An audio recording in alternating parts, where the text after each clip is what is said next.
Hello guys, welcome to my YouTube channel NCC army wing. तो आज की इस वीडियो में हम नेशनल इंटीग्रेशन के chapter number 1 heritages of India का पार्ट नंबर 2 देखेंगे। तो जैसा कि रिलीजियस टेक्स्ट मैंने पार्ट नंबर 1 में कवर कर दिया, अगर आपने वो नहीं देखा है तो please first watch that out. Okay, so now let's start today. हाँ, आज हम पार्ट नंबर 2 देखेंगे। Today will see the part number 2 of heritages of India. Okay, same chapter number 1 ही चल रहा है अभी, लेकिन वो बड़ा काफ़ी है। तो आज की इस वीडियो में हम करेंगे रिलीजियन और फेस्टिवल्स को कवर। लास्ट वीडियो में हमने रिलीजियस टेक्स्ट को कवर किया था। तो सबसे पहले रिलीजियंस को देखते हैं। सबसे पहले आते हैं हिंदुइज़्म। ओके, हिंदुइज़्म के बारे में पढ़ते हैं। एक्सपीरियंस और attitude of mind, this is all about Hinduism. Hinduism का जो बेस है वो किस पे टिका है? एक्सपीरियंस, आपके जो भी एक्सपीरियंस हो, जो अनुभव हैं, और एटीट्यूड ऑफ माइंड है, आपके माइंड का एटीट्यूड क्या है। This is all about Hinduism.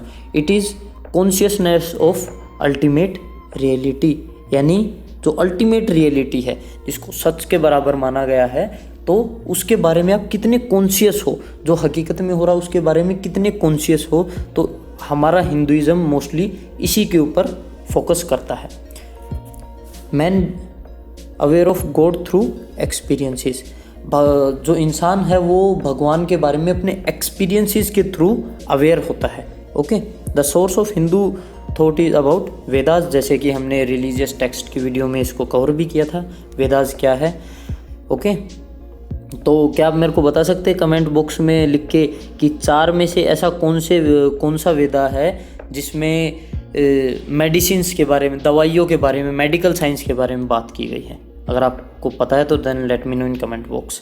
Okay, the Hindu believes in meditation and yoga, जैसा कि आप जानते हो हमारे धर्म में मेडिटेशन और योगा का एक बड़ा ही सिग्निफिकेंट रोल है। हिंदूज बिलीव इन रीबर्थ, हम पुनर्जन्म में विश्वास करते हैं। स्पिरिट, आत्मा में विश्वास करते हैं। सेल्वेशन यानी त्याग में विश्वास करते हैं।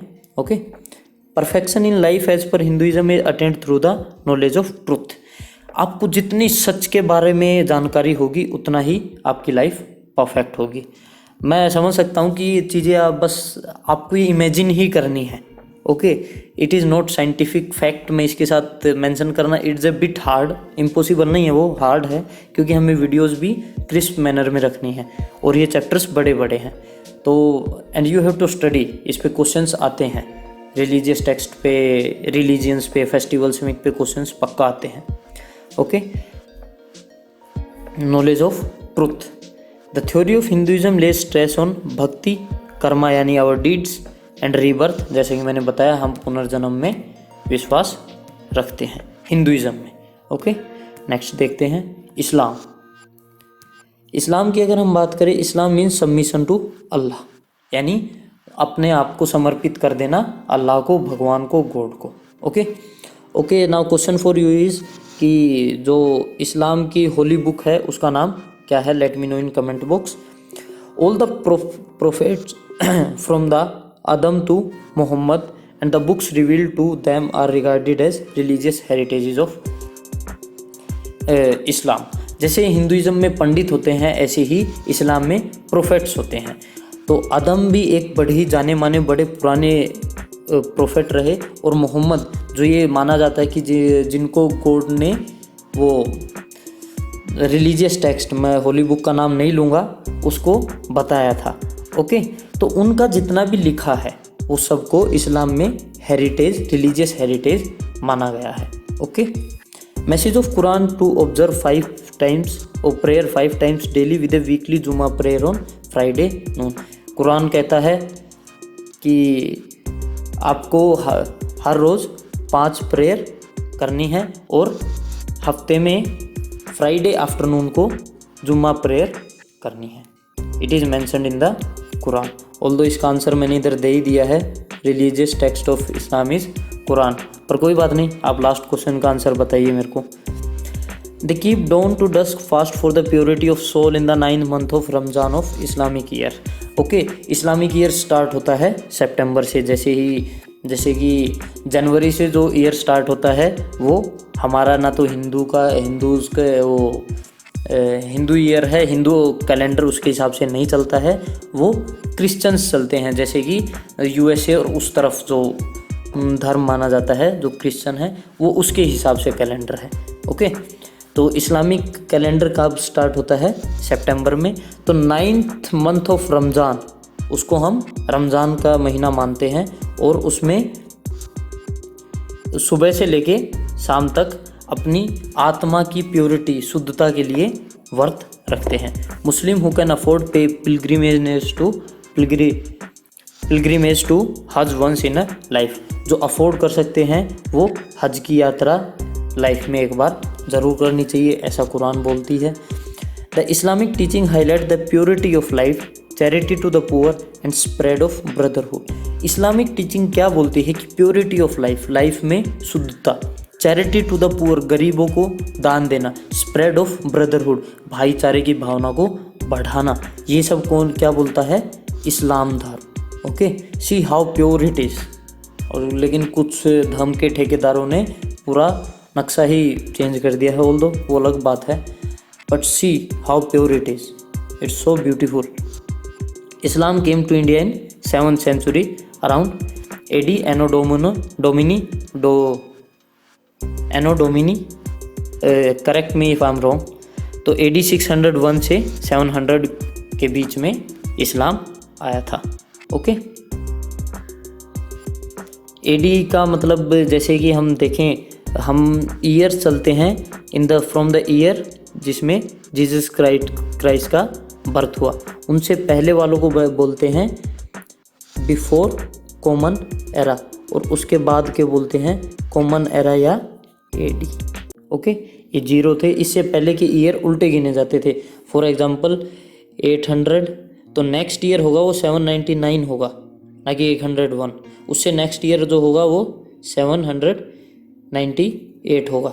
लेकिन इसके बाद जो CE या AD लिखा जाता है, इसका मतलब है कि 800 के बाद 801 आएगा, 802 आएगा। ये हम हिस्ट्री में बड़ी छोटी क्लासेज में पढ़ चुके हैं। अगर स्टिल आपको समझ नहीं आता है then let me know in comment box, तो मैं एक वीडियो बना के इसको भी क्लियर कर सकता हूँ। लेकिन ये एक बेसिक सा ओवरव्यू था। ओके, अगर मैं दोबारा बताऊँ, फॉर एग्जांपल ये 0 की लाइन है, इससे ऊपर के जितने भी साल थे, ये 0 कौन सा ईयर है? जब जीसस क्राइस्ट का जन्म हुआ। ओके, तो इससे पहले को बोलते हैं बिफोर कॉमन एरा, और इसके बाद के सालों को माना गया है कॉमन एरा या AD। ओके, नेक्स्ट देखते हैं Christianity. Christianity was founded by Jesus Christ, largest religion in the world. ये धर्म सबसे ज़्यादा प्रचलित है पूरी दुनिया में। Christ was born in Judea, Rome नाम का जो पुराना एम्पायर था उस टाइम उनका जन्म हुआ था। अभी ये जगह कहाँ है? जेरूसलम, इज़राइल में। Okay, he started preaching about the kingdom of God when he was 30। जब वो 30 साल की उम्र में थे तब उन्होंने प्रीचिंग होता है मतलब धर्म का पाठ पढ़ाना, तो वो पढ़ाने शुरू किए थे। His activity rose the opposition of the Jews यानी यहूदी high priest and accused him of blasphemy यानी इसका मतलब क्या है कि जब वो प्रीचिंग कर रहे थे, धर्म का पाठ पढ़ा रहे थे, तो कई सारे यहूदी प्रीस्ट को बड़ी दिक्कत हुई, तो उन्होंने उनके ऊपर ब्लेस्फेमी का आरोप लगाया। इसका मतलब कि धर्म के बारे में गलत बोलने वाले को बोलते हैं ब्लेस्फेमी। ओके, और इस आरोप से क्या हुआ? He was crucified on the orders of Pontius Pilate of Roman governor. Crucified होता है सूली पर चढ़ा देना। ओके, तो इसलिए उनको सूली पे चढ़ाया था। तो किसके ऑर्डर पे? रोम के उस टाइम गवर्नर थे, उनके ऑर्डर पे। कौन थे? Pontius pellet. Okay, so this was his story कि कैसे उन्होंने 30 साल की उम्र में धर्म का प्रचलन करना शुरू किया, लेकिन यहूदी जो प्रीस्ट थे, जो भगवान की सेवा करने वाले थे, उनको दिक्कत हुई, तो उन्होंने उन पे धर्म को बिगाड़ने का, धर्म के बारे में उल्टा सीधा बोलने का आरोप लगाया, जिसकी वजह से रोम के गवर्नर ने उनको सूली पे चढ़ा दिया। Okay, Christianity preaches charity, love and peace. See how again it is beautiful. Christianity किसके बारे में बात करता है? चैरिटी यानी दान देना, लव प्यार, पीस यानी शांति। Okay, again a question, Christianity की होली बुक का नाम मेरे को कमेंट बॉक्स में जल्दी करके बताइए अभी। Okay, Christianity is not a religion but A way of life. ये कोई धर्म नहीं है ऐसा माना गया है, ये एक जीवन जीने का तरीका है। It guides the action and life of mental peace and love of humanity. ये आपके एक्शंस, आपके यानी डीड्स, कर्मों को बताता है, कर्मों को केंद्रित करता है किसकी तरफ? प्यार, शांति और इंसानियत की तरफ। ओके, प्यार, शांति किसकी? इंसानियत की। Charity came to Christianity came to India in 1st century AD यानी after birth of crisis. AD यानी ईयर 1। अभी जैसे 2019 चल रहा है तो कभी फर्स्ट ईयर आया होगा, तो फर्स्ट ईयर से 100 के पहले 100 साल के बीच में क्रिश्चियनिटी इंडिया में आई थी। लेके कौन आया था? सेंट थॉमस, जिनका नाम पूरे इंडिया में क्या पूरे वर्ल्ड में प्रचलित है। And he was one of the 12 disciples of Christ. Christ ने उस टाइम 12 डिसिपल्स को दुनिया के अलग अलग कोने में भेजा था अपने धर्म को प्रचलित करने के लिए, फैलाने के लिए। So he was one of them. कौन? Saint Thomas. हाँ, जैसे कि मैंने अभी लास्ट स्लाइड में बात की थी कि Christianity is the biggest religion, और दूसरे नंबर पे आता है इस्लाम।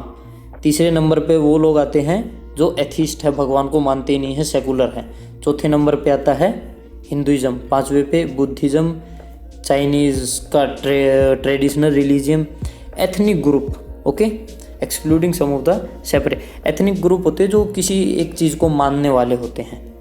Okay, African traditional religion, Africa के रिलीजियन आते हैं। और लास्ट में मतलब इसके बाद भी कई सारे हैं लेकिन सिग्निफिकेंट में ये आते हैं। उसके बाद आता है सिखिज्म।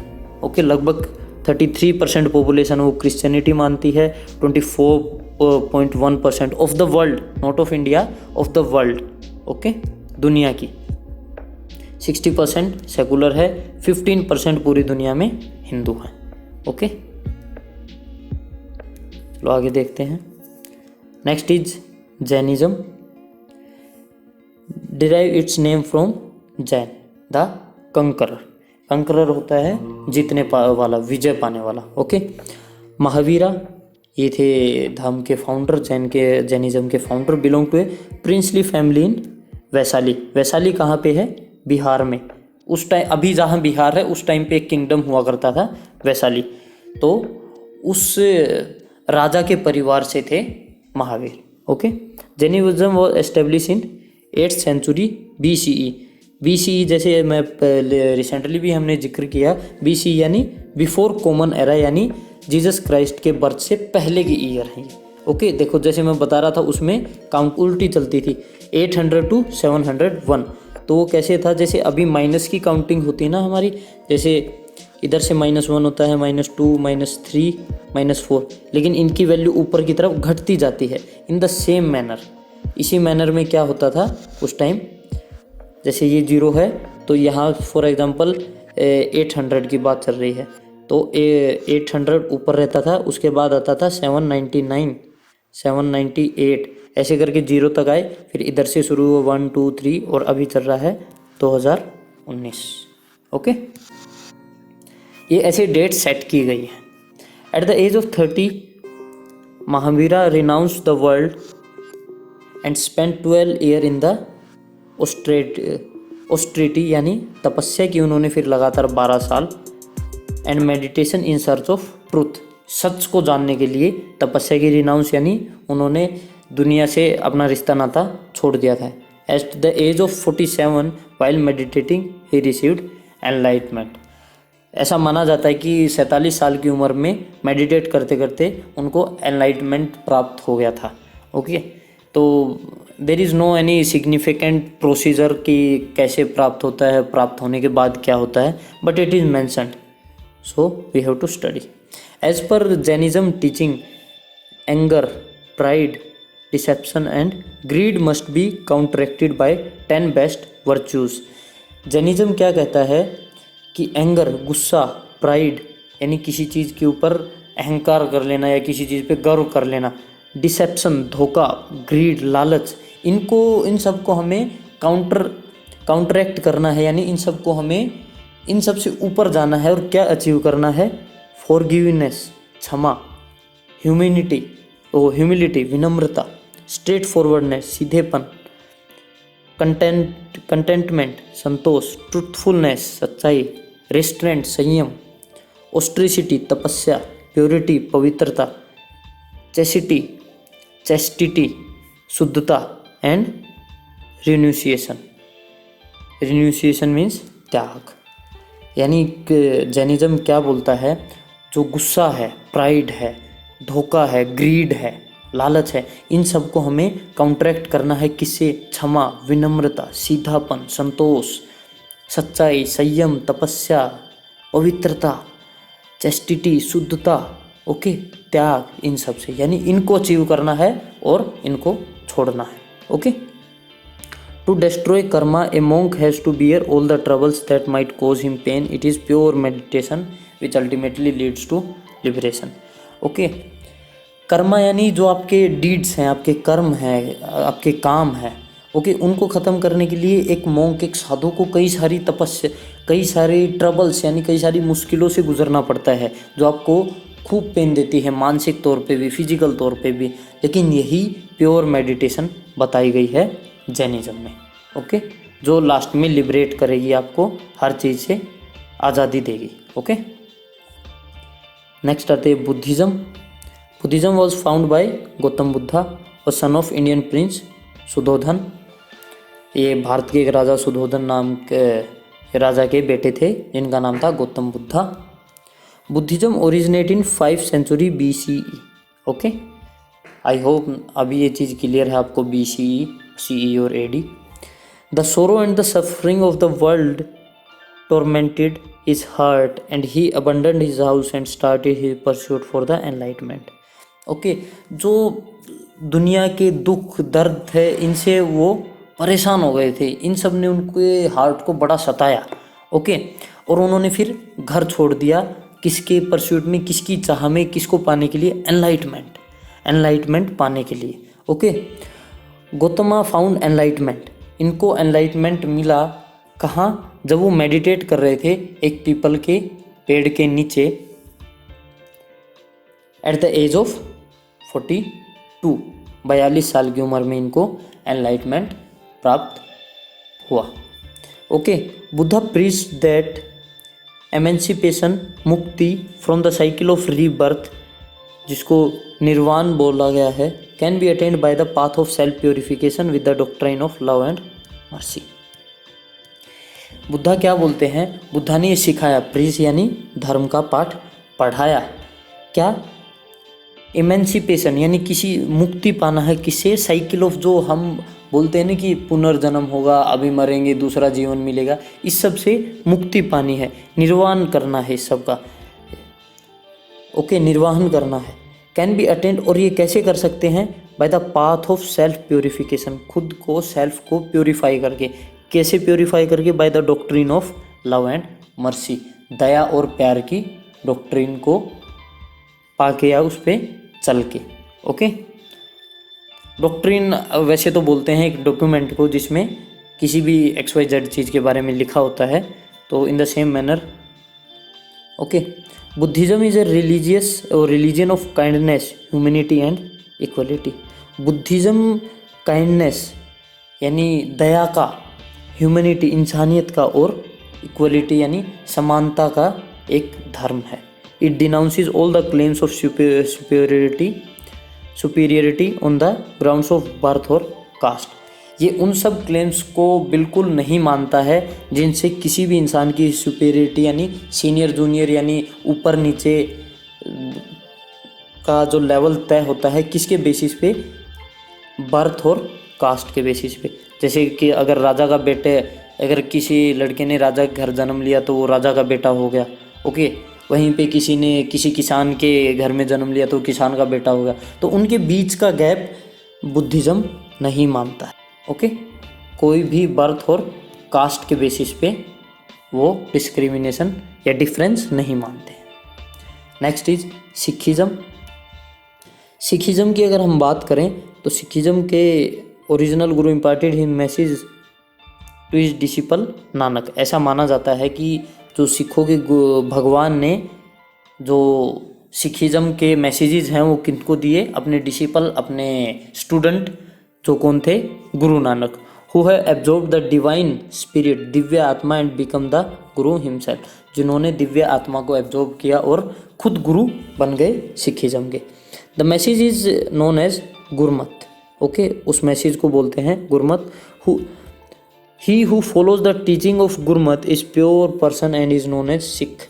जो गुरमत में लिखी हुई चीज़ों को मानता है उसी को सिख कहा गया है।